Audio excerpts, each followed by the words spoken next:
எல்லாம் உண்மையை சொல்றீங்களா பொய் சொல்றீங்களா ஒன்றும் தெரியல. யாருக்கெல்லாம் தூக்கம் வர மாதிரி இருக்கு சொல்லுங்க. அல்லேலூயா. யாருக்குமே தூக்கம் வரலையா? ஸ்தோத்திரம், கர்த்தருக்கே மகிமை உண்டாகட்டும். அல்லேலூயா, பிரைஸ் தி லார்ட். ஆமென். இன்னைக்கு சாயங்காலம் இந்த அரேஞ்ச்மெண்ட்ஸ் நடக்கிறப்ப நான் வந்து இங்கே பேசி கொண்டிருந்தேன். ஆமென். நமக்கு நல்ல ஆண்டவர் நல்ல ஆடியோ சிஸ்டத்தை நமக்கு அரேஞ்ச் பண்ணுறதுக்கு சன் ஆடியோஸ் ஆண்டவர் வருஷம் முழுசாக ஆண்டவர் நமக்கு தராரு. ஆண்டவர் மகிமை உண்டாகட்டும். ஸ்தோத்திரம். நான் வந்து இதெல்லாம் சேரெல்லாம் போட்டிருந்துச்சு. நான் வந்து பாட்டு பாடிட்டு இருக்கும்போது இந்த ஓனர் வந்து என்கிட்ட பேசினார். அவர் சொன்ன வார்த்தை என்ன தெரியுமா? பாஸ்டர், ஏன் நம்ம ஒரு திறந்த வெளி இடத்துக்கு போகக்கூடாது? நமக்கு இந்த இடம் பத்தாது. ஹல்லேலூயா. அவருக்கு இருக்கிற விசுவாசம் கூட நம்ம ஆளுங்களுக்கு ஹல்லேலூயா ஒரு பெரிய ஓப்பன் கிரவுண்ட்ல நம்ம வைக்கணும்னு சொன்னார். ஹல்லேலூயா. ஆண்டவருக்கு சித்தமான சீக்கிரமா கர்த்தரை செய்வார். ஆமென். அற்பமான ஆரம்பத்தை யார் அசட்டை பண்ணக்கூடும்? ஹல்லேலூயா. நான் நினைச்சு பார்க்குறேன், சின்னதா ஒரு சின்ன சர்வீஸ்ல நம்ம இருக்கிற இந்த சர்ச்சில் கொஞ்சம் இடம் எல்லாம் ஃபில் ஆனாவே ரொம்ப சந்தோஷமா ஆண்டவருக்கு நன்றி சொன்ன நாட்கள் இருக்கிறது. எத்தனை பேர் அந்த நாட்களை நினைச்ச ஆண்டவருக்கு நன்றி சொல்றீங்க? இன்னும் நம்ம பக்கத்தில் நிறைய சேர் காலியா இருக்கு, பின்னாடி எல்லாம் காலியா இருக்கு. ஒய்கோஸ் ஆராதனை நடந்த மாதிரி நம்முடைய சர்வீஸ் வாரம் வாரம் நடக்கணும். ஆண்டவரை அறியாதவர்கள் வெளியே இருக்கிறார்கள். எல்லாரும் ஆண்டவரை தெரிந்து கொள்ள வேண்டும். ஆண்டவர் நம்முடைய சபை ஆண்டவர் விரிவாக்கி கொண்டே போகிறார். ஹல்லேலூயா. நீங்க எல்லாம் எழும்புனீங்கன்னா இதிலும் மேலானதை நாம் பார்க்க முடியும். இதிலும் பெரிய காரியங்களை நாம் பார்க்க முடியும். ஆண்டவர் நிச்சயமாய் நமக்கு அப்படி செய்வாராக. ஆமென். ஆமென். உங்க வாய் சும்மாவே இருக்கக்கூடாது. ஹல்லேலூயா. Praise the Lord. ஆமென். ஆமென் சொல்றா. என்ன பாஸ்டர் நடக்க போகுது? அதுல சொல்றதுல தான் எல்லாமே நடக்க போகுது. அதுதான் விசுவாச வார்த்தை. அது சொல்ல சொல்ல பரலோகம் நமக்காக வேலை செய்து கொண்டே இருக்கும். கர்த்தர் நமக்காக தேவ தூதர்களை ஆண்டவர் அனுப்பி தருவாராக. ஆமென் சொல்லணும். ஆமென். ஆண்டவர் கஞ்சத்தனமான ஆண்டவர் இல்லை. ஏதோ ஒரு வார்த்தையை கொடுக்கிறவர் இல்லை. வாக்குத்தத்த மழையை ஆண்டவர் பெய்ய பண்ணி கொண்டிருக்கிறார். ரிசீவ் பண்றவங்க நல்லா ரிசீவ் பண்ணுவீங்களா? ஆமென் சொல்லி ஹல்லேலூயா. இயேசுவுக்கு மகிமை. அவருடைய நாமத்தினால் தான் நமக்கு எல்லா ஆசீர்வாதமும் ஒரே நாமத்தினால் நமக்கு கிடைக்கிறது. இயேசு என்கிற நாமம். Hallelujah. Praise the Lord. Amen. கர்த்தர் நல்லவர். உங்களோட நிறைய பேருடைய முகங்களை பார்க்கிறேன். நல்ல உற்சாகமா இருக்கிறீங்க. 12:30 மணி மாதிரி இல்ல, பகல் 12:30 மணி மாதிரி இருக்குது. Hallelujah. Praise the Lord. Amen. கர்த்தர் நல்லவர். ஆமென். ஆண்டவரே நம்மை மேன்மையாய் நடத்துவார். ஆமென். ஆண்டவருக்கு அநேக நாமங்கள் இருக்கிறது. ஆமென். அதுல ஒரு நாமம் எல் ஷடாய். ஸ்தோத்திரம். சொன்ன நாமத்தை மகிமைப்படுத்த. அல்லேலூயா. El Shaddai, El Roi. Amen. இல்லை, நான் சொன்ன உடனே அந்த நாமத்தை மறுபடியும் சொல்ல போறீங்க.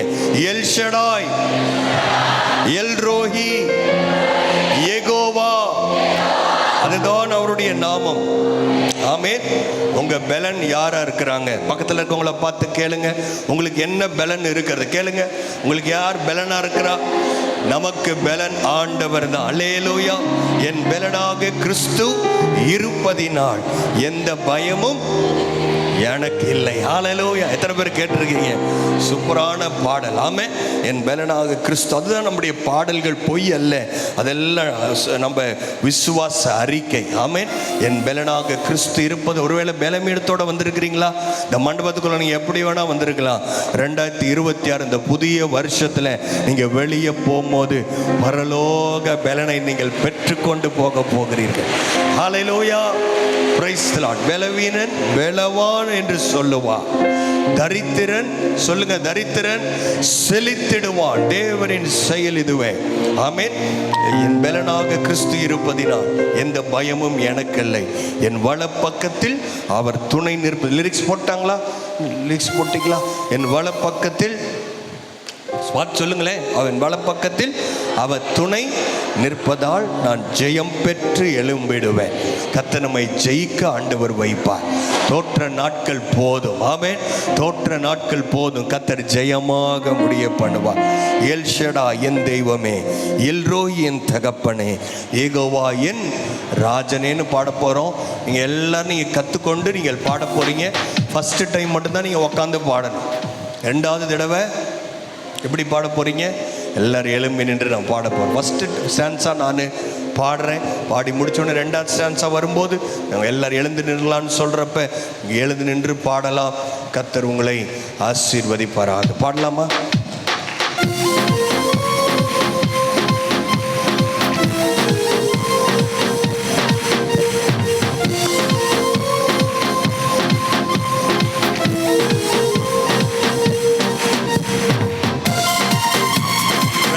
எல்லாரும் கரங்களை தட்டி ஆமென்.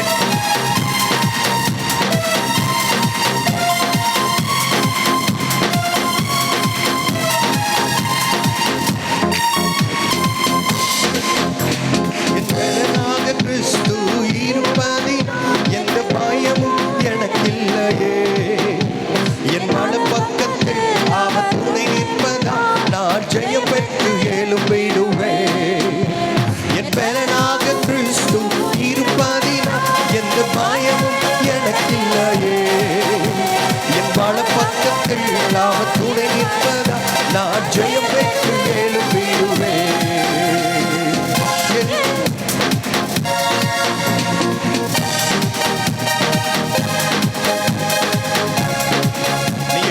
நினைக்கிறீங்க? பாடுறீங்களா? பலனாக கிறிஸ்து இருப்பதினா எந்த பயமும் எனக்கில்லையே. என் மனப்பக்கத்தில் அவர் துணை நிற்பதா நான் ஜெயம் பெற்று எழும்பிடுவேன். எல்ஷடா என் தெய்வமே, எல்ரோய் என் தகப்பனே, யெகோவா என் ராஜனே. எல்ஷடா என் தெய்வமே, எல்ரோய் என் தகப்பனே, யெகோவா என் ராஜனே. யெகோவா நிசியாய் எழுந்தருளி சத்துருவை தூரத்தி வெற்றி தந்தீரே. யெகோவா நிசியாய் எழுந்தருளி சத்துருவை தூரத்தி வெற்றி தந்தீரே. என் கண்ணீரின் பள்ளத்தாக்கில் கொண்டாட்டம் உண்டாக்கினீ. என் கண்ணீரின் பள்ளத்தாக்கில் கொண்டாட்டம் உண்டாக்கினீ. எல்ஷடா என் தெய்வமே, எல்ரோய் என் தகப்பனே, யெகோவா என் ராஜனே. என் பலனாக கிறிஸ்து இருப்பதினா எந்த பயமும் எனக்கில்லையே. என் மனப்பக்கத்தில் அவர் துணை நிற்பதா நான் ஜெயம் பெற்று எழும்பிடுவேன். சபை பாடுவோம். என் பலனாக கிறிஸ்து இருப்பதினா எந்த பயமும் எனக்கில்லையே. என் மனப்பக்கத்தில் அவர் துணை நிற்பதா நான் ஜெயம் பெற்று எழும்பிடுவேன். எல்ஷடா என் தெய்வமே, எல்ரோய் என் தகப்பனே, யெகோவா என் ராஜனே.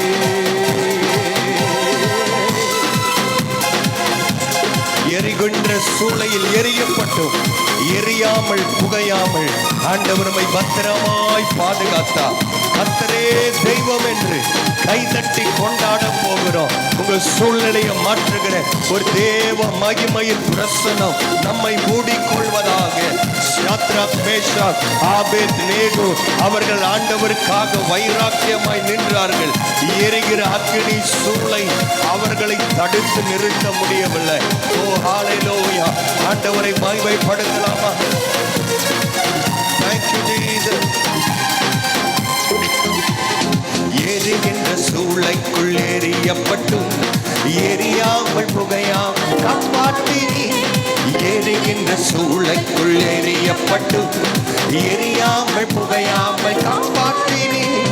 கர்த்தரே தெய்வம் என்று கைதட்டி கொண்டாடுவே கர்த்தரை தெய்வம் என்று கைதட்டி கொண்டாடுவே எல் ஷடாய் என் தெய்வமே எல் ரோய் என் தகப்பனே யெகோவா என் ராஜனே எல் ஷடாய் என் தெய்வமே எல்லாரும் சபையா என் தகப்பனே யெகோவா என் ராஜனே என் பலனாக கிறிஸ்து இருப்பதன் எந்த பயமும் எனக்கில்லையே என் வாழ பக்கத்தில் அவர் துணை நிற்பதால் நான் ஜெயம் பெற்று எழும்பிடுவேன் என் பலனாக கிறிஸ்து இருப்பதினால் எந்த பயமும் எனக்கில்லையே என் வாழ பக்கத்தில் அவர் துணை நிற்பதால் நான் ஜெயம் பெற்று எழும்பிடுவேன் எல் ஷடாய் என் தெய்வமே எல் ரோய் என் தகப்பனே யெகோவா என் ராஜனே எல் ஷடாய் என் தெய்வமே எல் ரோய் என் தகப்பனே யெகோவா என் ராஜனே யெகோவா நிசியாய் எழுந்தருளி சத்துருவை தூரத்தி வெற்றி தந்திரே யெகோவா நிசியாய் எழுந்தருளி சத்துருவை தூரத்தி வெற்றி தந்திரே என் கண்ணீரின் பள்ளத்தாக்கில் என் கொண்டாட்டம் உண்டாக்கினீ என் கண்ணீரின் பள்ளத்தாக்கில் என் கொண்டாட்டம் உண்டாக்கினீ எல் ஷடாய் என் தெய்வமே எல் ரோய் என் தகப்பனே யெகோவா என் ராஜனே எல் ஷடாய் என் தெய்வமே ஓ ஹல்லேலூயா எல் ரோய் என் தகப்பனே அவர் தகப்பனாக யெகோவா ஈரேவாக என் ராஜாதி ராஜாவாக ஹல்லேலூயா சிங்காசனத்தில் வீற்றிருக்கிற தேவனுக்கே மகிமை உண்டாகட்டும் சேனைகளின் கர்த்தர் பரிசுத்தர் வானமும் பூமியும் அவருடைய மகிமையால் நிறைந்திருக்கிறது எல்லாரும் கரங்களை தட்டி எல் ஷடாய் எங்கள் தெய்வமே உம்மை நாங்கள் ஆராதிக்கிறோம் ஹல்லேலூயா நீர் ஒருவரே ஆராதனைக்கு பாத்திர உம்மை நாங்கள் உயர்த்துகிறோம் ஆண்டவரே நீர் நல்லவர் இயேசு என்று சொல்லலாமா எல்லாரும் இயேசுவின் நாமத்தை மகிமைப்படுத்துங்க அவருடைய நாமங்களை சொல்லி அவரே எல் ரோஹி யெகோவா ராஃபா யெகோவா ஷம்மா ஆண்டவரே உம்மை துதிக்கிறோம் துதியின் சத்தம் எழும்பட்டுமே சபை ஜனங்க தானே விசுவாசிக்க தானே யாரும் புதுசா வந்தவங்க இல்லை எல்லாரும் ஆண்டவரே ஹல்லேலூயா ஹல்லேலூயா ஆண்டவரே பலவீனன் பலவான் என்பார் ஹல்லேலூயா அவருடைய பிரசன்னம் வரும்போது thank you Jesus உம்மை ஆராதிக்கிறோம் thank you Father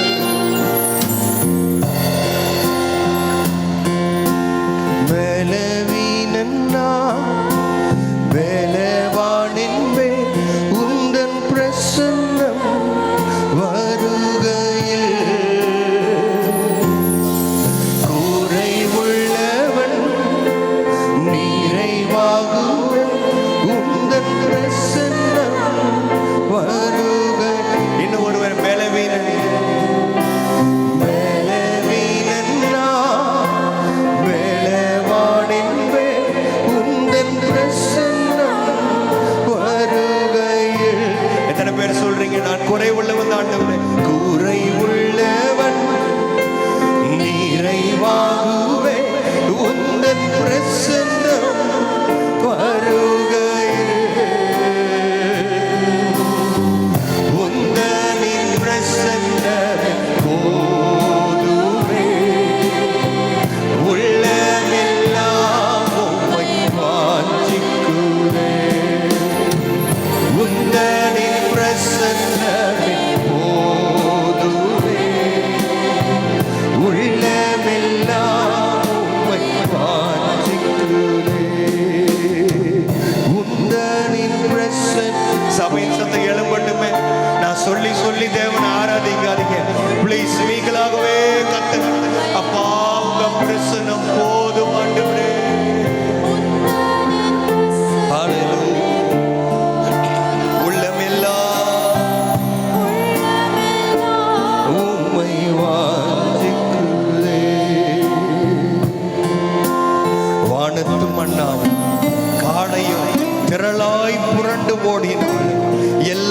இருந்தும் நீர் இல்லை என்றால் என் வாழ்க்கை நிறைவாகுமா?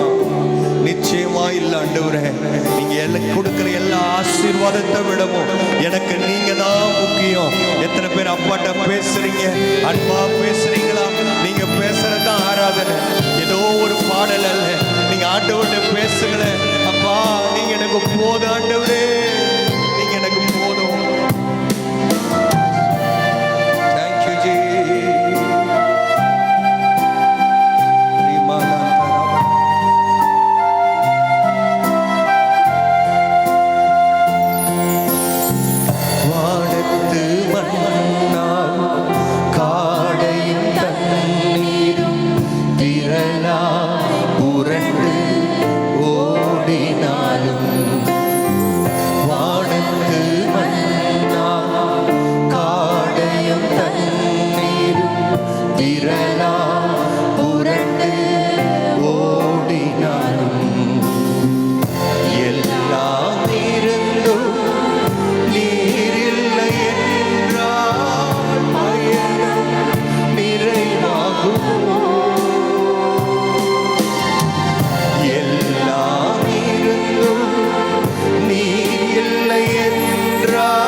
ஜெபத்தை போல சொல்லாமா? விடுதலை தாருமே என் ஆண்டவரே,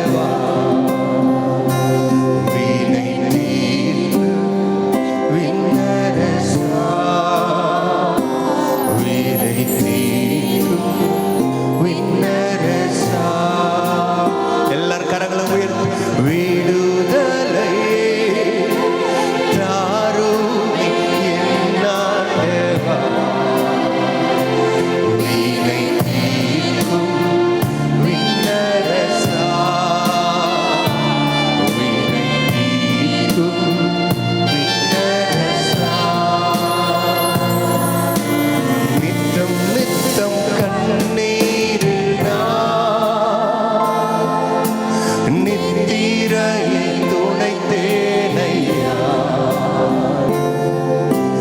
நித்தம் நித்தம் கண்ணீரில் அநேக நாள் நித்திரையை துடைத்திருக்கலாம்.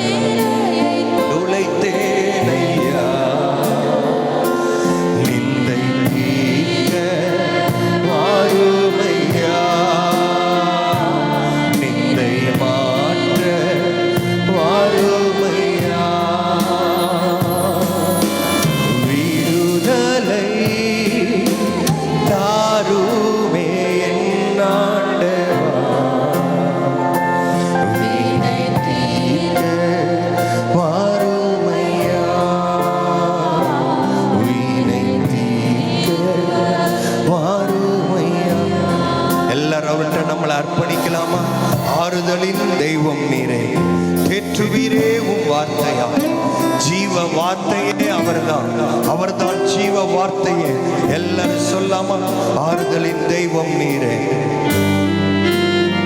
எங்களை அர்ப்பணித்து உண்மையாய் பாட வேண்டும். ஹல்லேலூயா.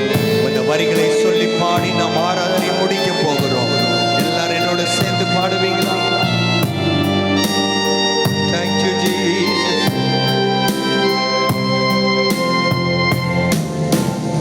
ஆறுதலின் தெய்வம் நீரே,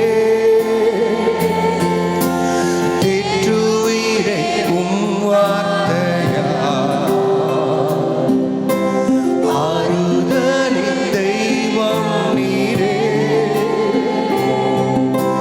தேற்றுவீரே உம் வார்த்தையா, ஜீவ வார்த்தை நீரையவோ, கூப்பிடுவீங்க, ஜீவ வார்த்தை நீரையவோ,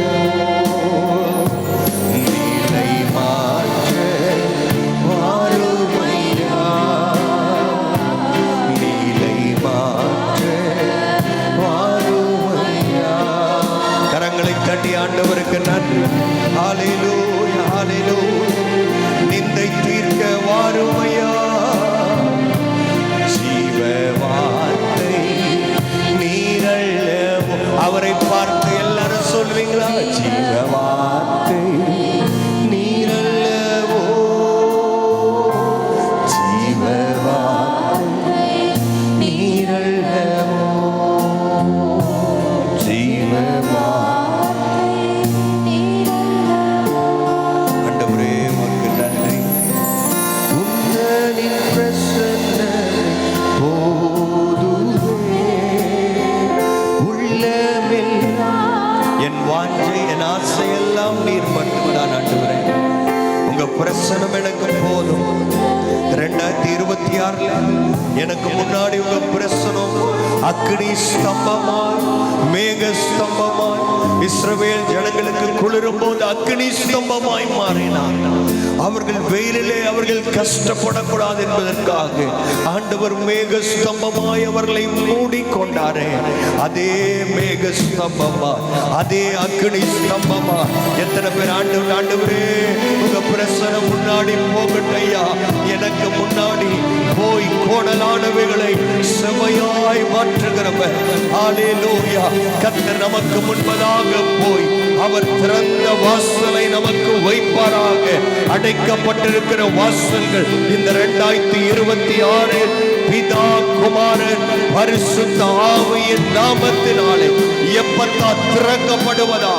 ஓ ரகதனவா, ஆசீர்வாதத்தின் கதவுகள் திறக்கப்படுவதாக. ஹல்லேலூயா. மலட்டு கற்பங்கள் திறக்கப்படுவதாக.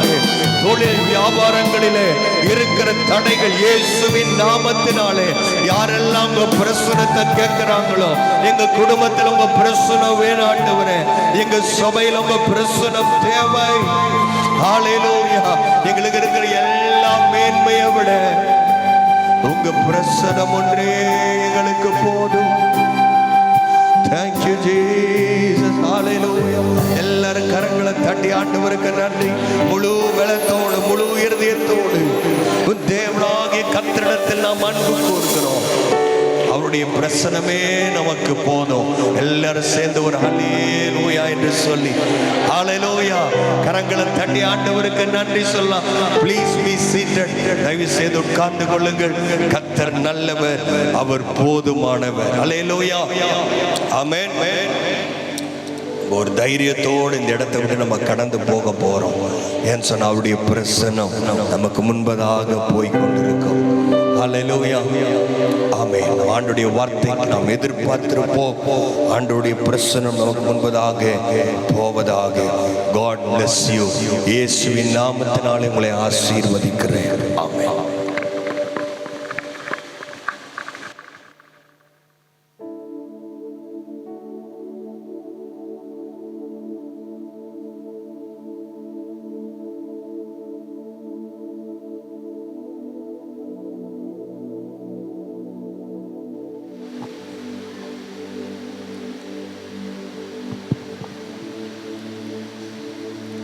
நாம் அனைவரும் எழுந்து நிற்போம். நமது கரங்களில் பரிசுத்த வேதாகமத்தை எடுத்துக்கொள்வோம். இன்று நாம் வாசிக்கப்படும்படியாக தெரிந்து கொள்ளப்பட்ட வேத பகுதி 65ஆம் சங்கீதம், பக்கம் எண் 708. பக்கம் எண் 708, 65ஆம் சங்கீதம். நாம் யாவரும் சேர்ந்து வாசிப்போம். ராகத் தலைவனுக்கு ஒப்புவிக்கப்பட்ட தாவீதின் சங்கீதமாகிய பாட்டு. தேவனே, சியோனில் உமக்காக துதியானது அமைந்து காத்திருக்கிறது. பொருத்தனை உமக்கு செலுத்தப்படும். ஜெபத்தை கேட்கிறவரே, மாம்சமான யாவரும் உம்மிடத்தில் வருவார்கள். அக்கிரம விஷயங்கள் என் மேல் மிஞ்சி வல்லமை கொண்டது. தேவரீரோ எங்கள் மீறுதல்களை நிவர்த்தியாக்குகிறீர். உம்முடைய பிரகாரங்களில் வாசமாயிருக்கும்படி நீர் தெரிந்து கொண்டு சேர்த்து கொள்ளுகிறவன் பாக்கியவான். உம்முடைய பரிசுத்த ஆலயமாகிய உமது வீட்டின் நன்மையால் திருப்தியாவோம்.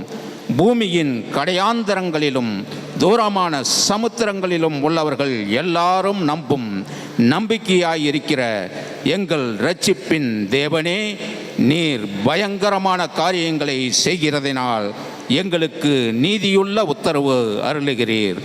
வல்லமையை இடை கட்டி கொண்டு உம்முடைய பலத்தினால் பர்வதங்களை உறுதிப்படுத்தி சமுத்திரங்களின் மும்முரத்தையும் அவைகளுடைய அலைகளின் இரைச்சலையும் ஜனங்களின் அமளியையும் அமர்த்துகிறீர். கடையாந்தர இடங்களில் குடியிருக்கிறவர்களும் உம்முடைய அடையாளங்களின் நிமித்தம் பயப்படுகிறார்கள். காலையையும் மாலையையும் கலிகூற பண்ணுகிறீர்.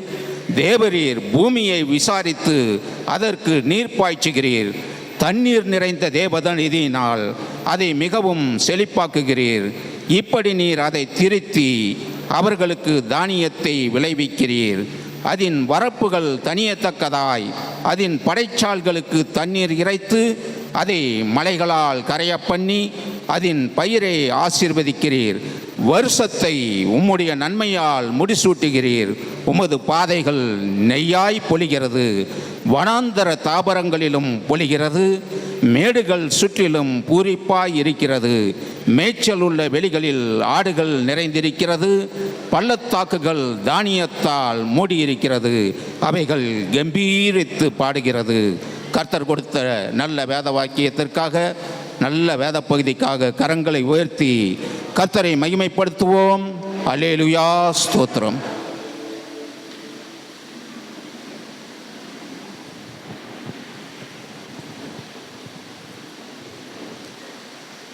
இந்த புதிய வருடத்திலே முதல் மணி நேரத்திலே உங்களை பார்ப்பதிலே மிக்க மகிழ்ச்சி. மீண்டும் ஒரு விசையாக நம் சபையின் சார்பாக உங்கள் அனைவருக்கும் புத்தாண்டு வாழ்த்துக்களை நாங்கள் தெரிவித்துக் கொள்கிறோம்.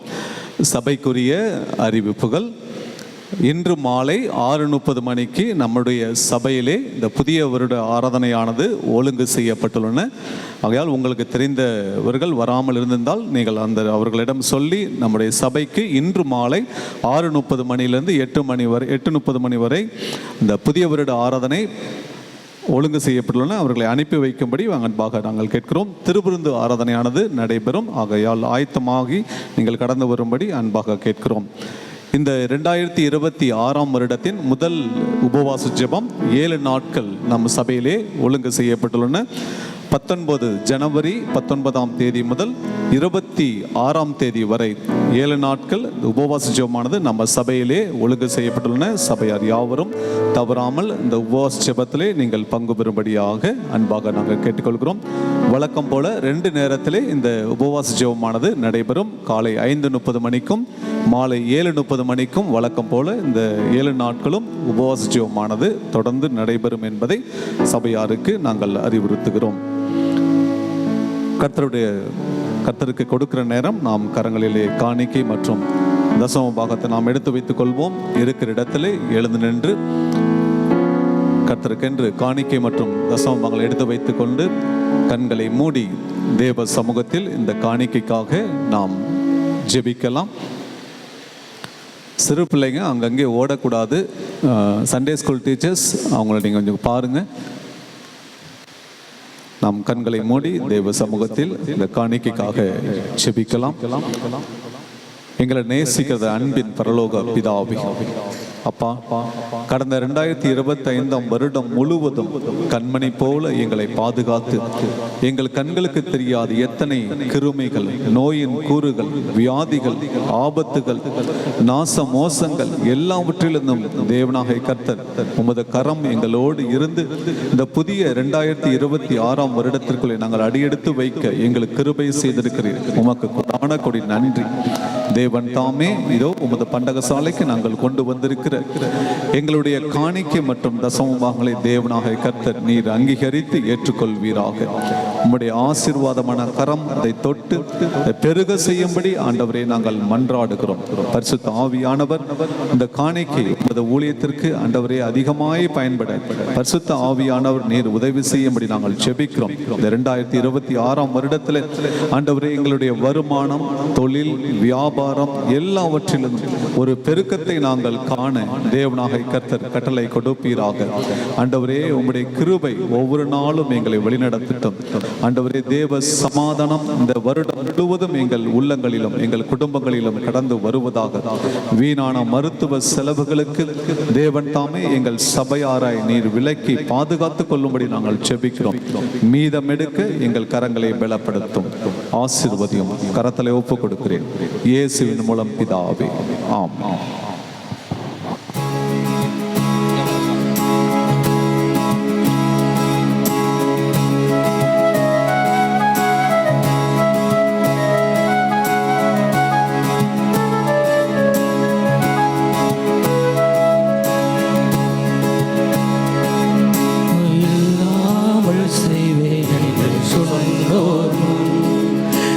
கொள்ளாமல் பெருக செய்யும் தேவன், உனையில்லாமல் செய்வேன் என்று சொன்னோர் முன் இடம் கொள்ளாமல் பெருக செய்யும் தேவன். நேராகும் வாய்ப்பில்லாகும் வாழ்வை சீராக மாற்றிட வருவாரே. உன்னை சீர்படுத்துவார், ஸ்திரப்படுத்துவார், பலப்படுத்தி நிலைநிறுத்துவார். உன்னை சீர்படுத்துவார், ஸ்திரப்படுத்துவார், பலப்படுத்தி நிலைநிறுத்துவார். உன்னை பலப்படுத்தி நிலைநிறுத்துவார்.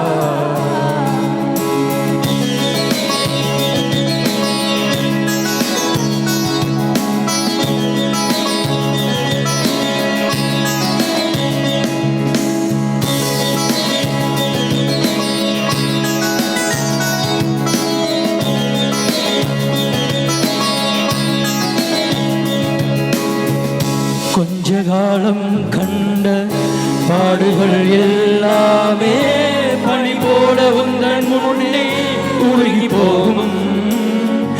கொஞ்ச காலம் கண்ட பாடுகள் எல்லாமே பனி போல உந்தன் முன்னே உருகி போகும். உன் கஷ்டங்கள் நஷ்டங்கள் எல்லாமே மாறும். உன் கஷ்டங்கள் நஷ்டங்கள் எல்லாமே மாறும். உன் நன்மைகள்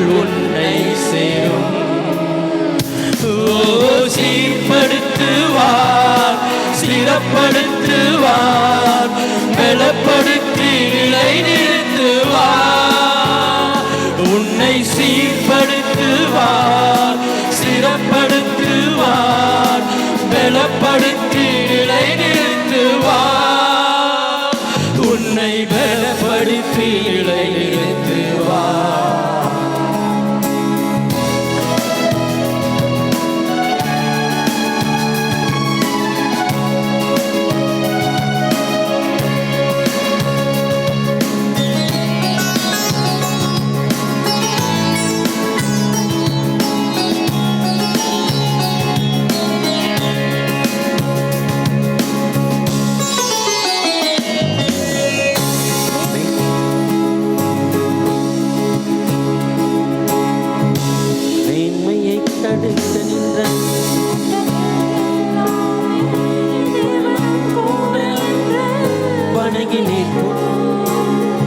மேன்மையை தடுக்க நின்ற கூட்டங்கள் எல்லாமே தேவனும் கூட என்றும் வணங்கி நிற்கும். உன்னை பகைத்தவர் தந்திட்ட காயங்கள் மாறும். உன்னை பகைத்தவர் தந்திட்ட காயங்கள் மாறும். உன் மேன்மை உன் கையில் சேரும். ஓ சீர்படுத்துவார், ஸ்திரப்படுத்துவார், பலப்படுத்தி நிலை நிறுத்துவார். உன்னை சீர்படுத்துவார், ஸ்திரப்படுத்துவார், பலப்படுத்தி நிலை நிறுத்துவார். உன்னை பலப்படுத்தி நிலை நிறுத்துவார்.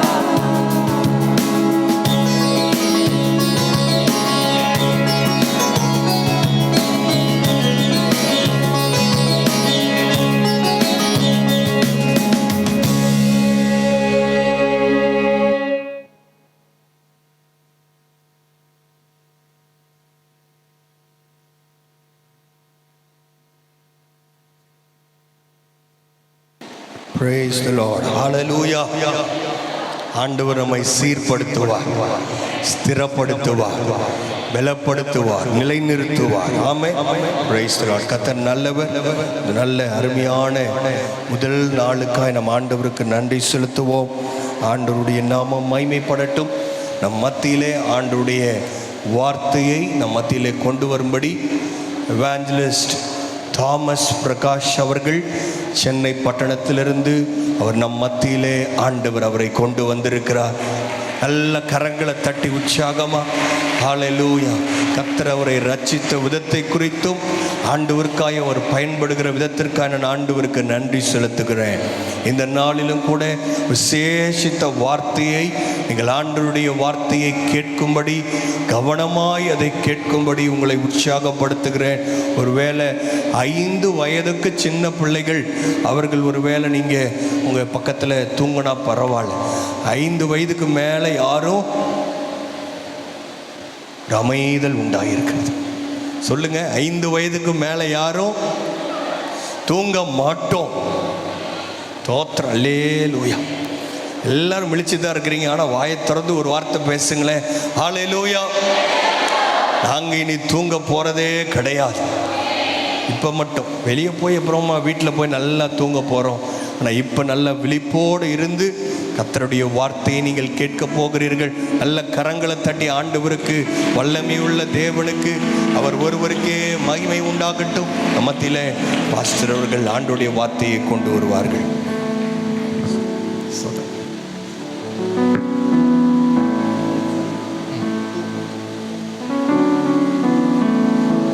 Hallelujah. Praise the Lord. Hallelujah. எங்களை மிகவும் நேசிக்கிற எங்கள் நல்ல பிதாவே, இந்த மனமகிழ்ச்சியின் நாளுக்காக உமக்கு நன்றி செலுத்துகிறோம். ஆண்டவரே, சகல சத்தியத்திற்குள்ளும் எங்களை வழி நடத்துகிற ஆவியானவர் எங்களோடு இருந்து வார்த்தையின் வெளிச்சத்தை எங்களுக்கு தருமாறு நாங்கள் மன்றாடுகிறோம். எல்லா துதிகன மகிமை உமக்கு உண்டாயிருப்பதாக. ஆண்டவரே, பேசுகிறவரை மறைத்து நீர் வெளிப்படும், நீர் மகிமை அடையும். In the mighty name of Jesus, we ask this prayer. Amen. Amen. என்னுடைய பெயர் தாமஸ் இமானுவேல் பிரகாஷ். அது ஏன் பிரதர் முழுசாக அப்படி சொல்கிறீங்க? ரொம்ப முக்கியமாக இப்போது உங்கள் பேர் அப்படின்னா அதில் ஒரு காரணம் இருக்குது. ஒரு காலத்தில் நான் ஒரு நாத்திகனாக இருந்தவன். மேடைகளிலே கூட கடவுள் இல்லை என்று சொல்லுகிற வழக்கம் எனக்கு உண்டு. நான் ரட்சிக்கப்பட்ட பிறகு என்னை அறிமுகப்படுத்தும் போது தாமஸ் இமானுவேல் பிரகாஷ் என்று அறிமுகப்படுத்துவேன். என்ன பேர் புதுசாக இருக்குதே, தாமஸ் இல்லையா, தமஸா அப்படின்னு கேட்பாங்க. அப்போது அதை கேட்ட உடனே நான் சொல்லுவேன், தமஸ் என்றால் இருள். நீங்கள் கேள்விப்பட்டிருக்கீங்க இல்லையா, அசத்தோமா சத்கமய தமசோமா ஜோதிர்கமய. தமஸ் என்றால் இருள், பிரகாஷ் என்றால் ஒளி. இருளாயிருந்த என் வாழ்க்கையை ஒளியாக மாற்ற தேவனே இம்மானுவேலாக இறங்கி வந்தார் அப்படின்னு என் பெயரை வைத்தே ஒரு குட்டியாக ஒரு சுவிசேஷம் சொல்ல ஆண்டவர் கிருபை பாராட்டினார். அப்படி பார்த்தா இங்கே இருக்கிற எல்லார் பேருமே அதுதான். உங்கள் பேர் என்ன வேணா இருக்கலாம், ஆனால் ஒரு விதத்தில் நீங்களும் ஒரு காலத்திலே இருளாக இருந்தீர்கள். தமது அன்பின் குமாரனுடைய ராஜ்யத்திற்கு உங்களை வரவழைத்தவருடைய புண்ணியங்களை இப்பொழுது நீங்கள் அறிவித்து கொண்டிருக்கிறீர்கள். நமக்கு கூட இப்போ 2026 வருடம் ஒரு ஒளியின் வருடமாக இருக்கட்டும். ஏன் இந்த நியூ இயரை கொண்டாடுறோம், கிறிஸ்மஸ் கொண்டாடுறோம்? அது இயேசு பிறந்தார். ஈஸ்டர் கொண்டாடுறோம், இயேசு மறுபடியும் பிறந்தார், அதாவது உயிர் தெழுந்தார். அப்போ நியூ இயர் எதுக்கு கொண்டாடுறோம் அப்படின்னா, நியூ இயர் என்பது புதிய ஆரம்பம்.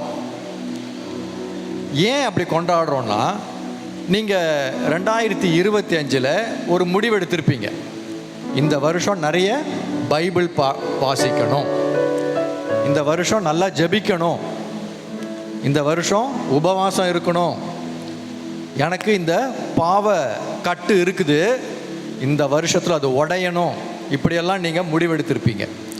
ஆனால் அது நடந்திருக்காது, சில நேரங்களில் குறைவுபட்டிருக்கும். அப்போ ஆண்டவர் சொல்கிறாரு, இன்னொரு வருஷம். உங்களுக்கு ஞாபகம் இருக்கும்னு நினைக்கிறேன், ஒரு மரம் இருக்கிறது, பல நாள் கனி கொடுக்கவில்லை. அப்போ எஜமான் கேட்குறாரு, இது எதுக்கு, வெட்டி போடுங்களேன். அப்போ உடனே பரிந்துரையாளர் இயேசு சொல்கிறாரு, இன்னும் ஒரு வருஷம் கொடுங்க, நான் இந்த மரத்தை சுற்றி கொத்தி எரு போடுவேன்.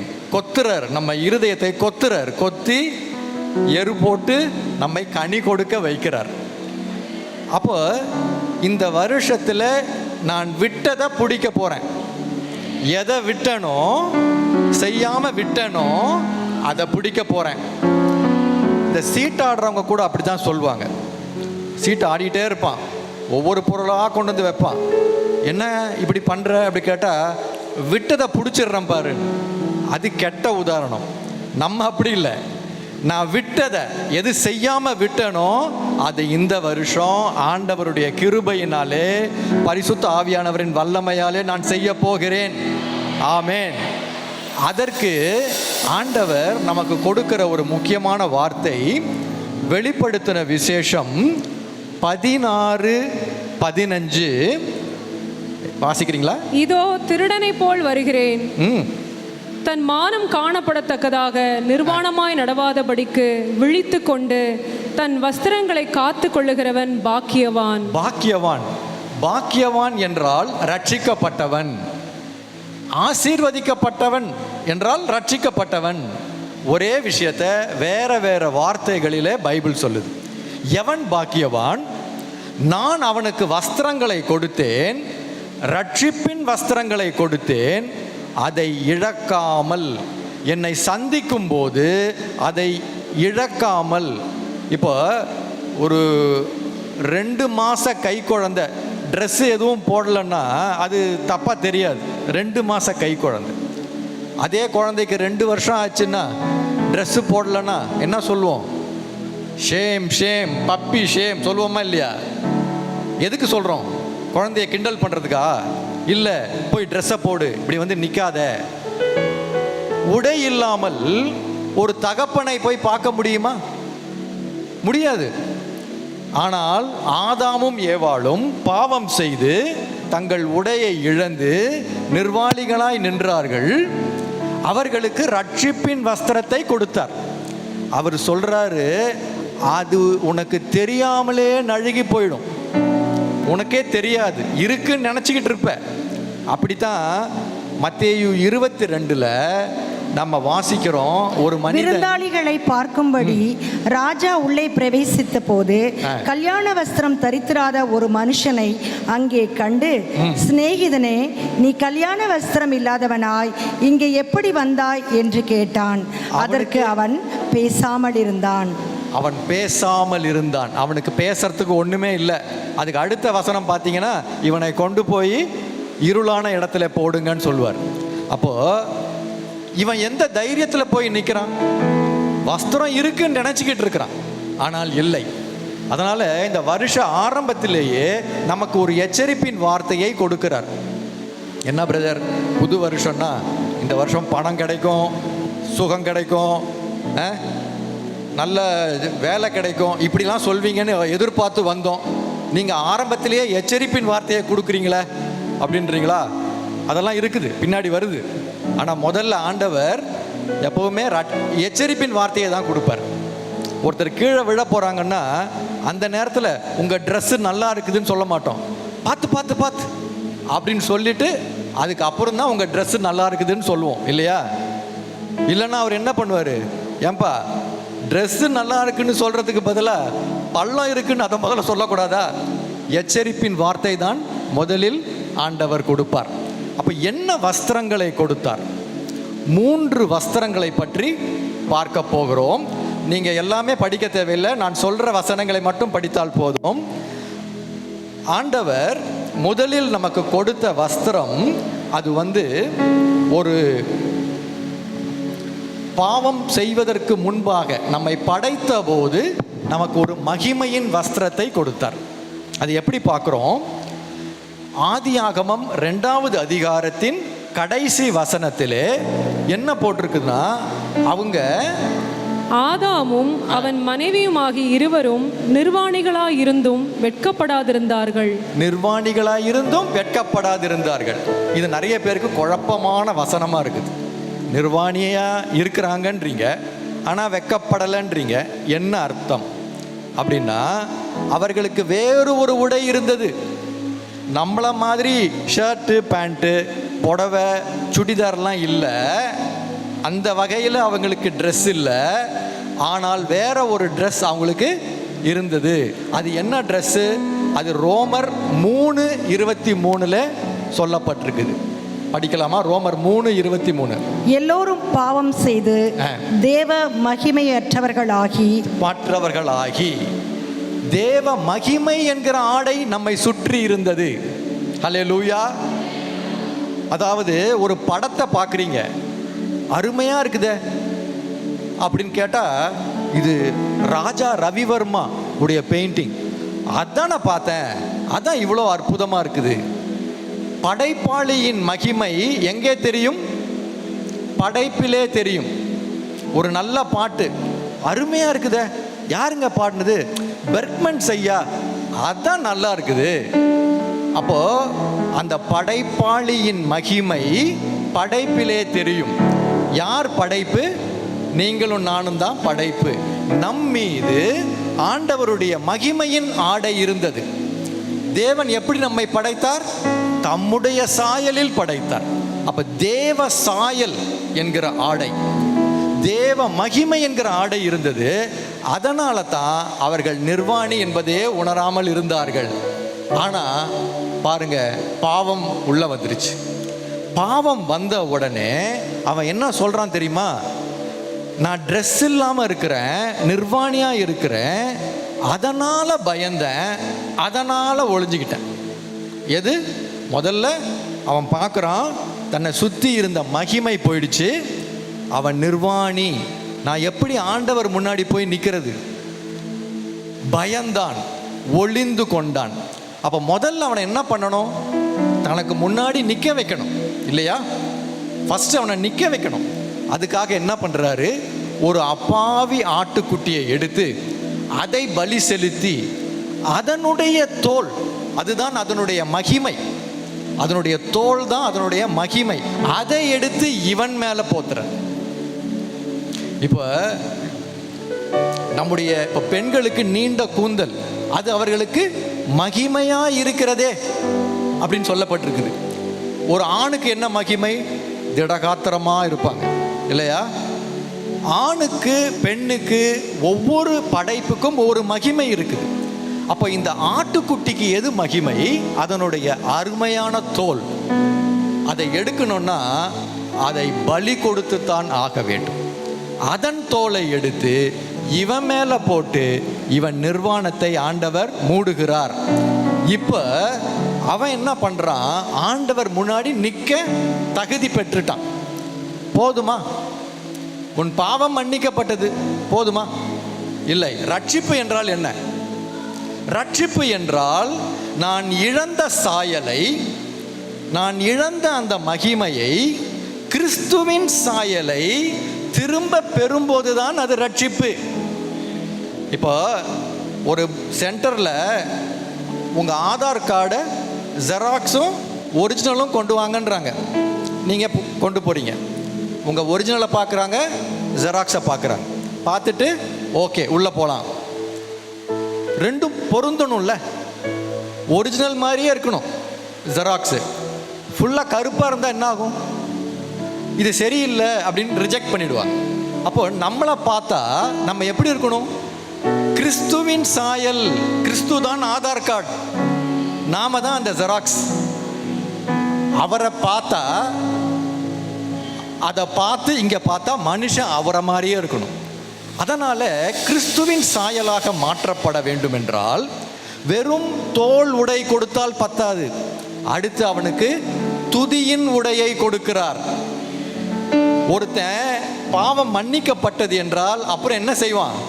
துதிப்பான். அவன் தினமும் எந்திரிச்சு துதிப்பான். அல்லேலூயா, நன்றி ஆண்டவரே, ஸ்தோத்திரம், பாவங்களை மன்னித்தீரே. அந்த பெண், அவள் பாவம் மன்னிக்கப்பட்டதே, நீ போ, இனி பாவம் செய்யாதே என்று சொன்னாரே, அவள் என்ன செஞ்சிருப்பான்னு நினைக்கிறீங்க? துதிச்சிருப்பா. துதியின் உடையை கொடுக்கிறார். இந்த துதியின் உடையை கொடுத்தவுடன் அதை நாம் தினமும் எடுத்து அணிந்து கொள்ளுகிறோம். காலையில் எந்திரிச்சு என்ன பண்ணுறோம்? துதிக்கிறோம், ஆராதிக்கிறோம்.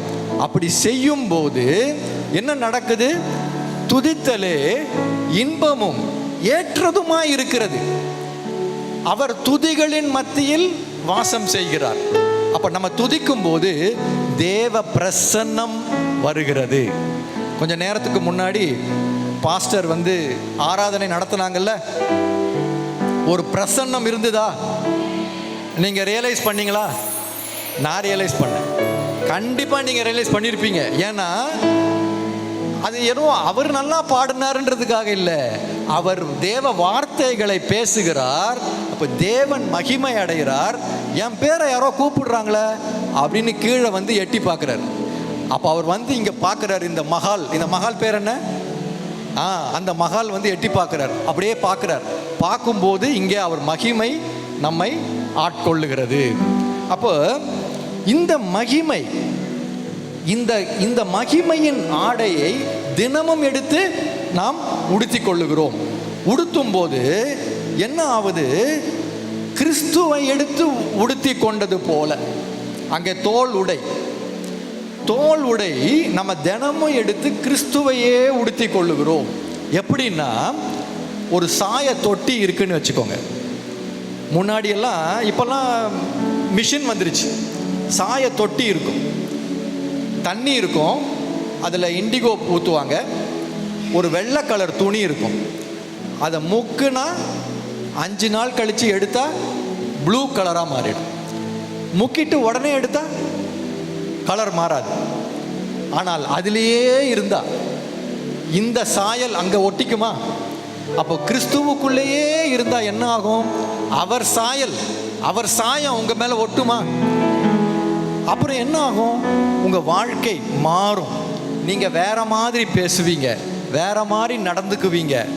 யோபு சொன்னா, அவர் கொடுக்கும்போது அவரை பாராட்டணும், அவர் எடுத்துக்கும் போது அப்போ தூஷிக்கலாமா? இல்லை. கர்த்தர் கொடுத்தார், கர்த்தர் எடுத்தார். அப்போ எல்லா காலங்களிலும் துதிக்கிறோம், அவரை ஆராதிக்கிறோம். கிறிஸ்துவின் சாயல் நம்ம மேல வந்து ஒட்டுது.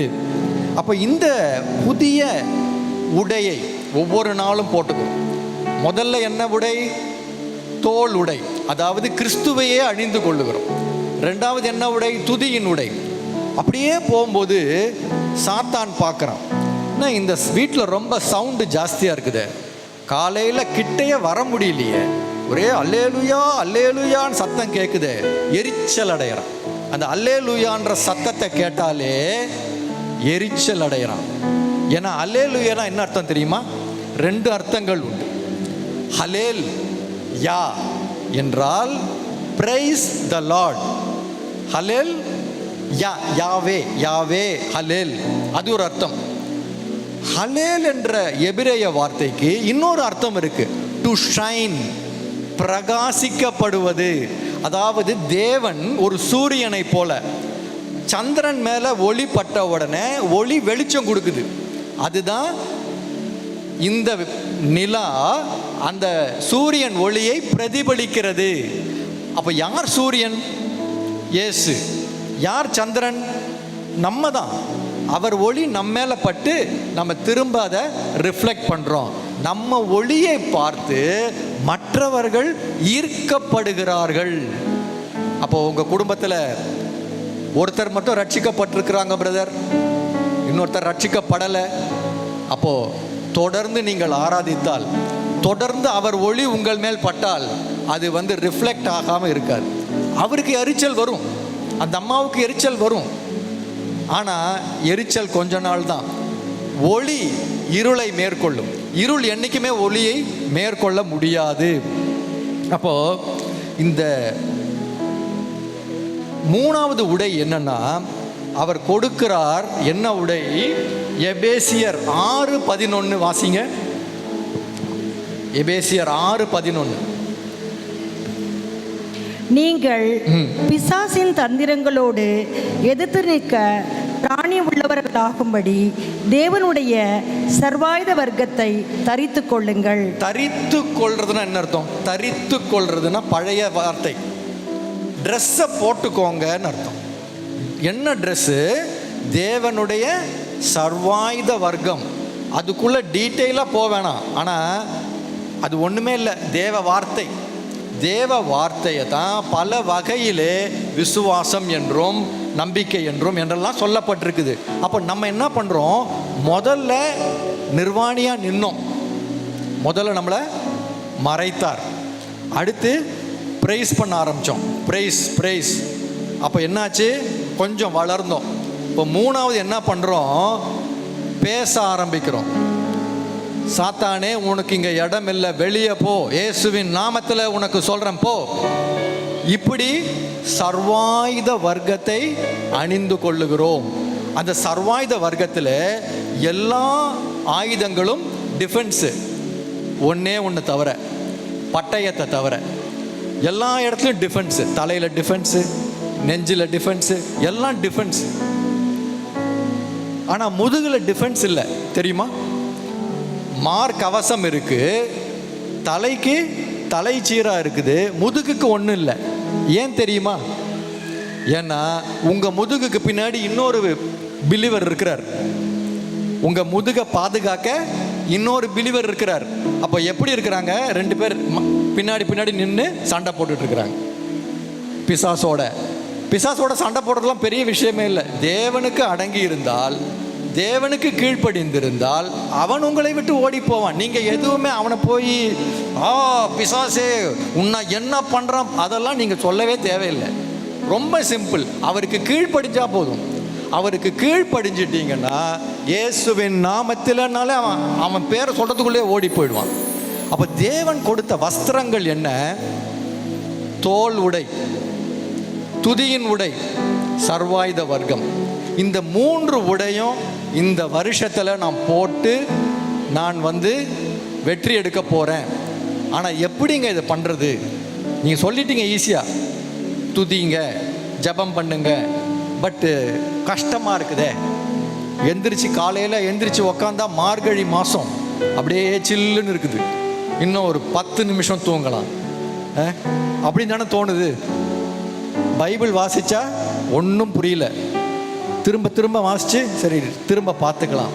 அப்போ என்ன பண்ணுறதுன்னா, எதற்காக படைக்கப்பட்டோமோ அதை உணர்ந்து விட்டாலே இதெல்லாம் வந்துடும். ஒரு மனுஷன் கார் வாங்கினான், புது கார் வாங்கிட்டு கொஞ்சம் தூரம் போயிட்டு ஃபோன் அடிக்கிறான் கம்பெனிக்கு, நீங்கள் கொடுத்த கார் ஓடலை, உடனே வாங்க.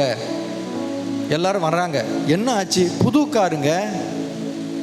இல்லைங்க, நான் வர்ற வழியில் நான் டீசல் போட்டேன்னா அதுக்கப்புறம் ஓடலைங்க. ஐயோ, இதில் ஏங்க டீசல் போட்டீங்க? இது பெட்ரோல் காராச்சே. பெட்ரோல் காரில் டீசலை போட்டால் என்ன ஆகும்? ஓடாது இல்லையா? அதே போலத்தான் நாம் எதற்கு படைக்கப்பட்டோமோ அதை புரிஞ்சுக்கிட்டா, நம்ம பெட்ரோல் கார்னு புரிஞ்சுக்கிட்டா அப்புறம் அதுக்கு ஏற்ற மாதிரி நடந்துக்குவோம். அதற்கு ரொம்பவே முக்கியமான வசனம் என்னன்னா, ஆதியாகமம் 1:28. ஆதியாகமம் 1:28.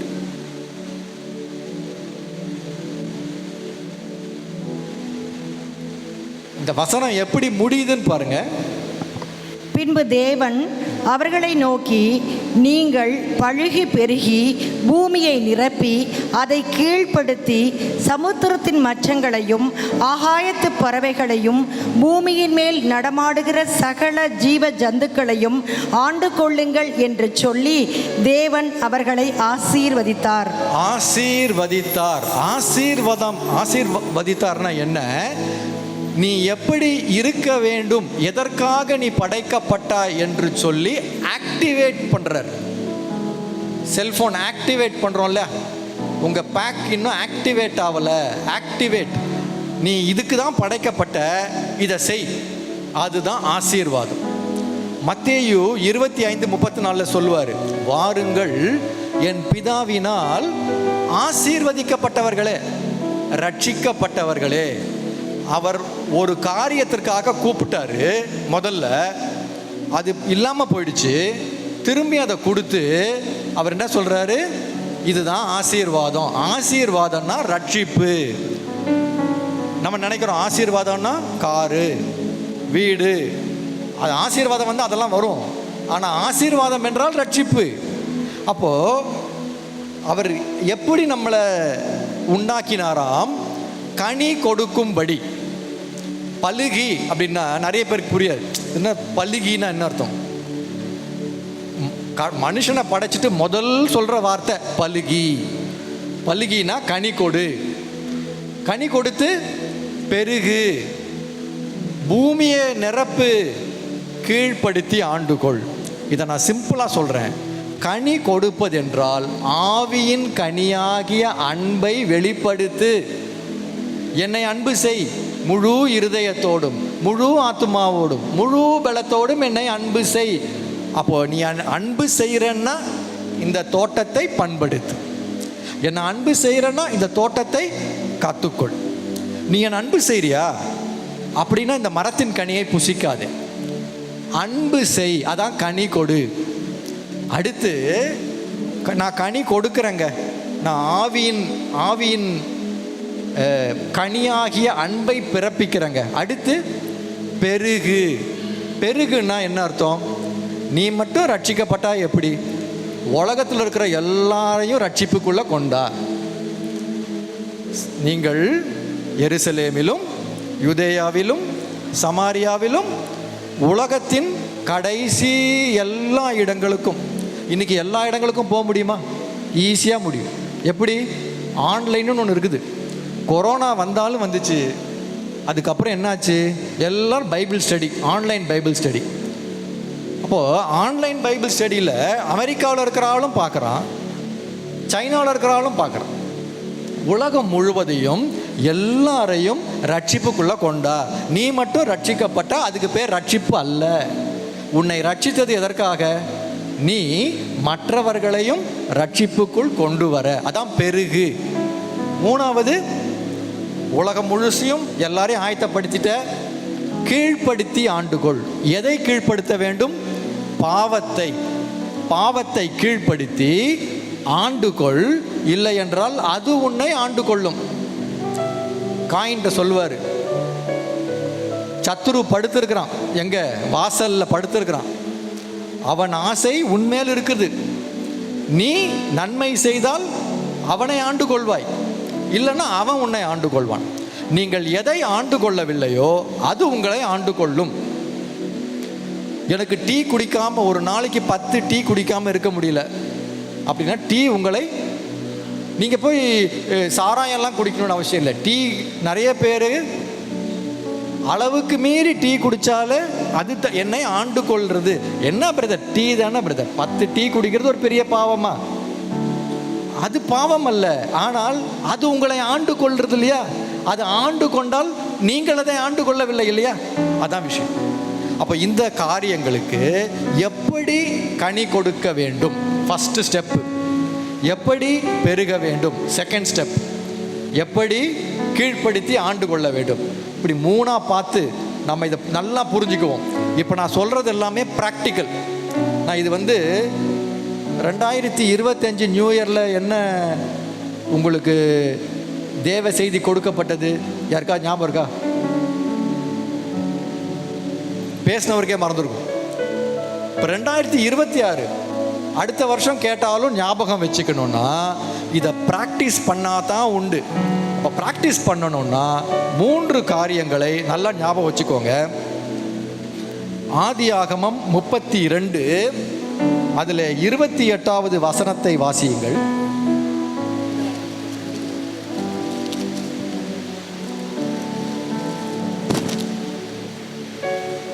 படிக்கட்டும்.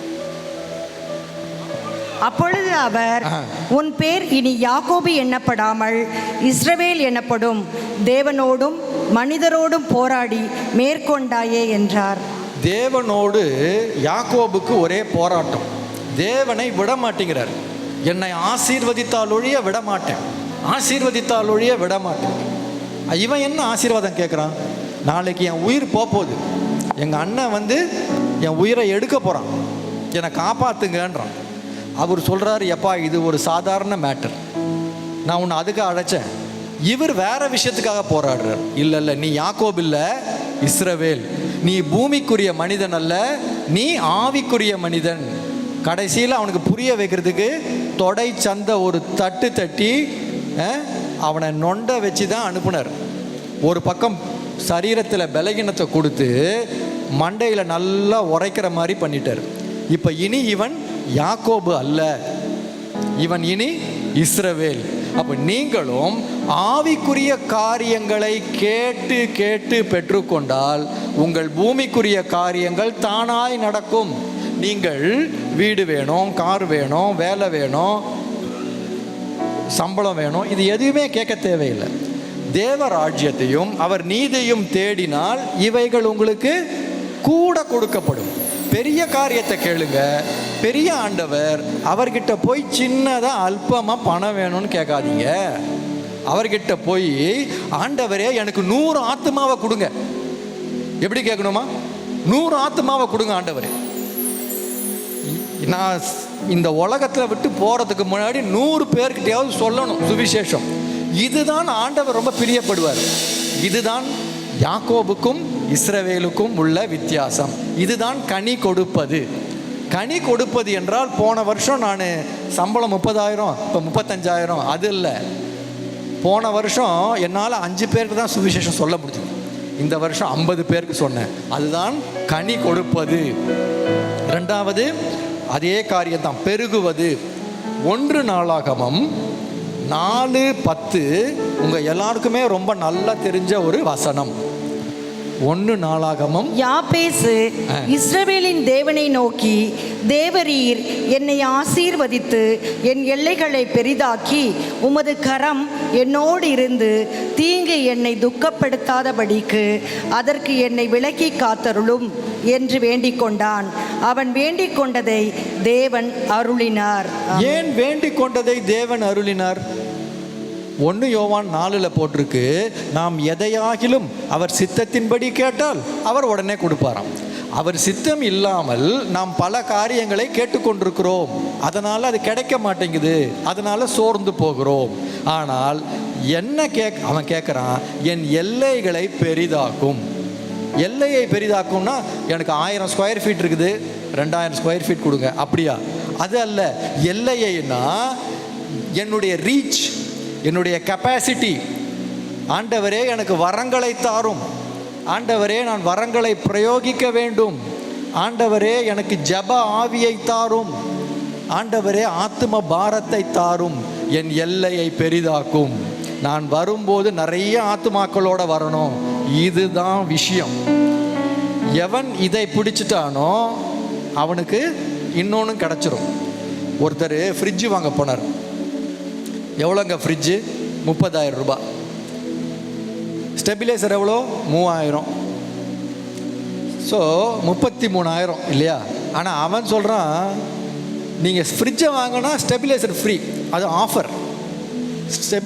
ஃப்ரிட்ஜு வாங்கினா ஸ்டெபிலைசர் ஃப்ரீ. இவன் சொல்கிறான், இல்லை இல்லை, என்கிட்ட 3000 தான் இருக்குது, நான் 3000 கொடுத்து ஸ்டெபிலைசரை வாங்கிக்கிறேன், எப்போ பணம் சேருதோ ஃப்ரிட்ஜு வாங்குகிறேன். இது கரெக்டா? எப்பா ஸ்டெபிலைசர் ஃப்ரீப்பா. அவன் சொல்கிறான் ஸ்டெபிலைசர் ஃப்ரீ, அது ஏன்ப்பா நீ காசு கொடுத்து வாங்குற? இல்லைப்பா அவ்வளோதான் என்கிட்ட காசு இருக்குது, நீ போய் 30,000 வா, ஃப்ரிட்ஜு வாங்கு, ஸ்டெபிலைசர் ஃப்ரீ. அப்போ ஆண்டவர்கிட்ட போயிட்டு சின்ன சின்ன காரியங்களை கேட்காமல் பெரிய காரியங்களை கேட்டால் கூட கொடுக்கப்படும். எதெல்லாம் கொடுக்கப்படும்?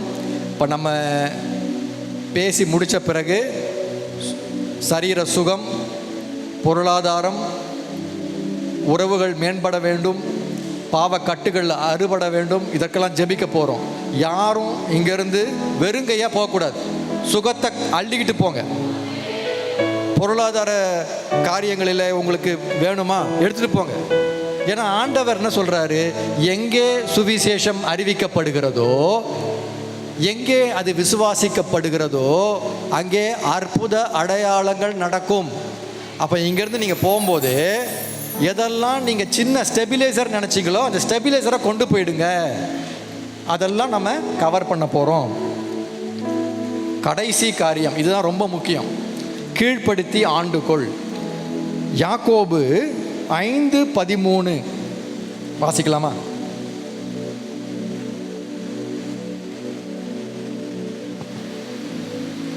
உங்களில் ஒருவன் துன்பப்பட்டால் ஜெபம் பண்ண கடவன், ஒருவன் மகிழ்ச்சியா இருந்தால் சங்கீதம் பாட கடவன். ஆமாம்.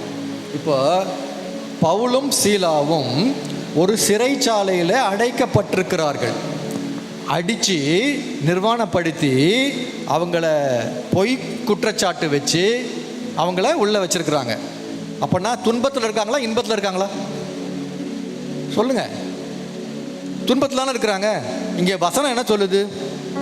துன்பத்தில் இருந்தால் ஜெபம் பண்ண கடவன், மகிழ்ச்சியாக இருந்தால் சங்கீதம் பாட கடவன். அப்போ இவங்க ஏன் சங்கீதம் பாடினாங்க? ஏன்னா ஃபஸ்ட்டு துன்பமாக இருந்தது, அடித்தான், ட்ரெஸ் எல்லாம் கழட்டிட்டான், செயின் மாட்டிட்டான், கஷ்டமாக இருக்குதுல்ல. ஏய் வருதா கோபம்? வந்துச்சு, பவுலுக்கு வந்துச்சு, சீராவுக்கு வந்திருக்கும். நம்மை போல பாடுள்ள மனுஷர் தானே. ஆனால் அவங்க என்ன பண்ணுறாங்க? ஜெபம் பண்ணுறாங்க. என்ன ஜெபம் பண்ணுறாங்க? நீர் எங்களை மன்னித்தது போல நாங்கள் அவர்களை மன்னிக்கிறோம். எங்கள் 10,000 தாலந்து கடனை மன்னித்தீரே, 100 வெள்ளிக்காசு இதை மன்னிக்காமல் இருப்போமா? மன்னிக்கிறோம் அப்படின்னு சொன்ன உடனே சந்தோஷம் வந்துருச்சு. பாட்டு பாட ஆரம்பிச்சிட்டான். அல்லேலூயா அல்லேலூயா அப்படின்னு பாட்டு பாட ஆரம்பிச்சிட்டான். பாட்டு பாடின உடனே என்னாச்சு? அவன் கீழ்ப்படுத்தி ஆண்டு கொண்டான். சாத்தான் வந்து சொல்றான், எப்பா உன்னை அடிச்சிருக்கிறாங்கப்பா, பாரு ரத்தம் ஒழுகுது, அடிச்சிருக்கிறாங்க, உனக்கு தான் பைத்தியமா? பாட்டு பாடுற, இவன் பாடுறான். பாடுன உடனே ஒரே நேரத்தில் சாத்தானும் தோத்து போனான், கையில் இருக்கிற விலங்கும் அறுந்து போச்சு, ஒரு குடும்பமே ரட்சிக்கப்பட்டு விட்டது. இதுதான் கீழ்ப்படுத்தி ஆண்டு கொள்வது. இந்த ஹல்லேலூயா இருக்குது பார்த்தீங்களா, அது ஒரு சாதாரண வார்த்தையே கிடையாது. அது ஒரு பவர்ஃபுல் வேர்ட், அது ஒரு கட்டளை. நீங்கள் ஹல்லேலூயா அப்படின்னீங்கன்னா வானத்தில் இருக்கிற தூதர்லாம் பார்ப்பாங்க, என்னப்பா நமக்கு தெரிஞ்ச வார்த்தையை அவனோ சொல்கிறான். ஏன்னா இந்த வார்த்தை வெளிப்படுத்தின விசேஷத்தில் இருக்குது. ஹல்லேலூயா என்றால் அவர் என்னை பிரகாசிப்பிக்க செய்கிறார், அவருடைய நாமம் வாழ்க வாழ்க. இந்த அரசியல் தலைவர்கள்லாம் வரும்போது வாழ்க வாழ்கன்னா அவருக்கு எப்படி இருக்கும்? சந்தோஷமாக இருக்கும் இல்லையா? அப்போ சேனைகளின் கர்த்தர் அவரை பார்த்து ஹல்லேலூயா ஹல்லேலூயான்னு இவங்க சொல்கிறாங்க, கீழ்ப்படுத்தி ஆண்டு கொண்டார்கள். நான் என்ன சொல்கிறேன், 2026 இந்த 3 காரியங்களை நல்லா மனசில் வச்சுக்கோங்க. 1, பெரிய காரியங்களை கேளுங்க, ஆவிக்குரிய காரியங்களை கேளுங்க. 2வது, நீங்கள் எல்லைகளை பெரிதாக்குங்க, உங்கள் திறன்களை உங்களுடைய வரங்களை வளர்த்து கொள்ளுங்கள். அதற்கு ஜெபம் மட்டும்தான் உபயோகப்படும். இப்போ துதிக்கிறதுக்கு நீங்கள் துதிக்கலாம், பிரச்சனை இல்லை. ஆனால் அவர்கிட்ட சில காரியங்களை கேட்டு பெற்றுக்கொள்ளணும். உங்களுக்கு என்ன கொடுக்க அவர் வச்சிருக்கிறாருன்னு உங்களுக்கு எப்படி தெரியும்? இல்லைங்க அந்நிய பாஷை பேசுவேன், அப்புறம் இல்லை அந்நிய பாஷை பேசுவேன், அவ்வளோதான். ஹலோ, அவர் உங்களுக்கு நிறைய வரங்களை கொடுக்க வைத்திருக்கிறார். வேர்ட் ஆஃப் நாலேஜ், தீர்க்க தரிசனம், பலவிதமான வரங்களை வைத்திருக்கிறார். நீங்கள் கேட்கும் போது தான் அவர் சந்தோஷமாக கொடுப்பார். அப்போ எல்லைகளை பெரிதாக்குங்க. 3வது, எல்லாரையும் மன்னிச்சிருங்க, எல்லாரையும் மன்னிச்சு பாட்டு பாடுங்க. இப்போ நாம் ஜெபித்து நிறைவு செய்ய போகிறோம். யாருக்கெல்லாம் சரீர சுகம் தேவைப்படுதோ நீங்கள் உங்கள் சரீர சுகத்திற்காக நம்புங்க. சரீர சுகம் எனக்கு இன்னைக்கு கிடைக்கும் அப்படின்னு நம்புங்க. யாருக்கெல்லாம் வேலையில் ஒரு உயர்வு தேவை, ரொம்ப நாள் ஒரே பொசிஷனில் இருக்கிறேன், ப்ரமோஷனே இல்லை, உங்களுக்கு ஆண்டவர் கொடுக்க வல்லவராக இருக்கிறார். உங்களுக்கு பொருளாதார தேவைகளை சந்திக்க அவர் வல்லவராக இருக்கிறார். குடும்பத்தில் பிரச்சனையா, இன்னைக்கு ஆண்டவர் அதெல்லாம் சரி பண்ணி போட போகிறார். 4வது, ஏதாவது பாவத்தில் மேற்கொள்ள முடியாமல் இருக்கிறீங்களா, அதுக்கு மட்டும் தனி ஜெபம். மற்ற 3ம் நம்ம ஜெபித்தா கிடச்சிரும். பாவத்திலிருந்து விடுதலை மட்டும் மனம் திரும்பினா தான் கிடைக்கும். சரிங்களா? முதல் 3 விஷயத்திற்கு நம்ம ஜெபிப்போமா? யாருக்கெல்லாம் சரீர சுகம் தேவைப்படுகிறதோ நீங்கள் விசுவாசியுங்கள். எவன் விடுதலை பண்ணுகிறானோ அவன் விடுதலை ஆக்கப்படுவான். எவன் மற்றவர்களை விடுதலை பண்ணுகிறானோ அவன் விடுதலை ஆக்கப்படுவான். நீங்கள் மற்றவங்களை விடுதலை பண்ணுறீங்களா? உங்களுடைய சொந்தக்காரங்களெல்லாம் மன்னிக்கிறீங்களா? யாரெல்லாம் மன்னிக்கிறீங்களோ உங்களுக்கு உங்கள் பாவங்கள் மன்னிக்கப்பட்டு உங்களுக்கு ஒரு விடுதலை உண்டாகும். அப்போது சரீர சுகம் யாருக்கு தேவையோ நீங்கள் மற்றவர்களை மன்னிக்கணும். இப்போ ஜெபம் பண்ணுவோமா? நல்ல ஆண்டவரே, நாங்கள் செய்த எத்தனையோ தவறுகளை நீர் மன்னித்தீர். நாங்களும் மற்றவர்கள் பாவங்களை மன்னிக்கிறோம். நீர் எங்களை மன்னித்தது போல மன்னிக்கிறோம். மற்றவர்களை விடுதலையாக்குகிறோம், மற்றவர்களை விடுதலையாக்குகிறோம், மற்றவர்களை விடுதலையாக்குகிறோம். நீங்கள் கொடுக்கிற விடுதலையை பெற்றுக்கொள்ளுகிறோம். பெற்றுக்கொள்ளுங்கள், விடுதலையை பெற்றுக்கொள்ளுங்கள். உங்கள் சரீரத்தில் ஒரு விடுதலையை பெற்றுக்கொள்ளுங்கள். ஆவியானவர் உங்கள் சரீரத்தில் உங்களுக்கு ஒரு விடுதலையை கொடுப்பார். அவர் கொடுக்க வல்லவராய் இருக்கிறார். அவர் கொடுக்க வாஞ்சையாய் இருக்கிறார். விடுதலையை பெற்றுக்கொள்ளுங்கள், விடுதலையை பெற்றுக்கொள்ளுங்கள். நன்றி சொல்லுங்கள். பெற்ற விடுதலைக்காக நன்றி சொல்லுங்கள். நன்றி, நன்றி, நன்றி. என் சரீரத்திலே சுகம், என் சரீரத்திலே சுகம், சுகம், தெய்வீக சுகம் என் சரீரத்திலே. நான் தேவனுடைய பிள்ளை. சரீர சுகம் என் பங்கு. அதை பெற்றுக்கொண்டு தான் நான் இங்கிருந்து செல்வேன். Thank you Lord. நன்றி ஆண்டவரே, நன்றி நன்றி நன்றி. அடுத்து பொருளாதார தேவைகளுக்காக ஜெபிக்க போகிறோம். பொருளாதார தேவைகள் உங்களுக்கு கூட கொடுக்கப்படும். நான் தேவனுடைய ராஜ்யத்தை தேடுவேன், அதிகமான நேரத்தை ஜெபத்திலே செலவு செய்வேன். தேவனுடைய ராஜ்யத்தை தேட தேட என்னுடைய மற்ற காரியங்கள் எனக்கு கூட கொடுக்கப்படும். அதை நான் விசுவாசிக்கிறேன், விசுவாசித்து பெற்றுக்கொள்ளுகிறேன். ஸ்தோத்திரம் ஸ்தோத்திரம் ஸ்தோத்திரம். உங்கள் குடும்பத்திலே எங்கேயாவது உறவுகள் பிரச்சனை இருக்குதா? கணவன் மனைவி பிரச்சனை, நான் இன்றைக்கு சொல்லுகிறேன், இயேசுவின் நாமத்திலே குழப்பங்கள் நீங்கட்டும். இருளை வெளிச்சமாக்கியவர், ஒழுங்கினத்தை ஒழுங்காக மாற்றுகிறவர், வெறுமையை போக்கி கனி கொடுக்கிற தன்மையை உண்டு பண்ணுகிறவர் உங்கள் குடும்பத்திலே, உங்கள் நடுவிலே நின்று உங்கள் உறவுகளை சீர்படுத்துகிறார். மன்னியுங்கள், மற்றவர்களை மன்னியுங்கள், விட்டு கொடுங்கள், விட்டு கொடுங்கள், விட்டு கொடுங்கள். Thank you Lord Jesus. இறுதியாக பாவ கட்டுகளிலிருந்து விடுதலைக்காக ஜெபிக்க போகிறோம். ஒவ்வொருவரும் மனந்திரும்புதலின் ஆவியை கேட்டு பெற்றுக்கொள்வோம். ஆண்டவரே, மனந்திரும்புதலின் ஆவியை என் மேல் ஊற்றும். எல்லா பாவங்களுக்காகவும் நான் மனம் திரும்புகிறேன். தன் பாவத்தை மறைக்கிறவன் வாழ்வடைய மாட்டான், அதை அறிக்கை செய்து விட்டு விடுகிறவனோ இரக்கம் பெறுவான். என் பாவங்களை அறிக்கை செய்து விட்டு விடுகிறேன். என் பாவ கட்டுகளிலிருந்து எனக்கு விடுதலையை தாரும். சத்தியத்தையும் அறிவீர்கள், சத்தியம் உங்களை விடுதலையாக்கும். ஆவியானவர் எங்கே உண்டோ அங்கே விடுதலை உண்டு. இங்கே ஆவியானவர் இருக்கிறார், ஆகவே உங்களுக்கு விடுதலை உண்டு உண்டு உண்டு. ஆண்டவரே, இந்த சபைக்காக ஜெபிக்கிறோம். இந்த சபை ஆவிக்குரிய ரீதியிலே பெருகட்டும், பல ஆத்துமாக்களை ரட்சிக்கட்டும், பல ஆத்துமாக்களை ரட்சிப்புக்குள் நடத்தட்டும். இவர்கள் ஆண்டவரே வரங்களில் பெருகட்டும், கனி கொடுக்கிற வாழ்க்கை வாழட்டும். பிதாவின் சித்தத்தை தெரிந்து கொண்டு சித்தத்தின்படி செய்யட்டும். இந்த சபையை உம்முடைய பலத்த கரத்திற்குள் ஒப்புக் கொடுக்கிறோம். இயேசுவின் நாமத்திலே ஜெபம் கேளும் பிதாவே. ஹல்லேலூயா, ஹல்லேலூயா.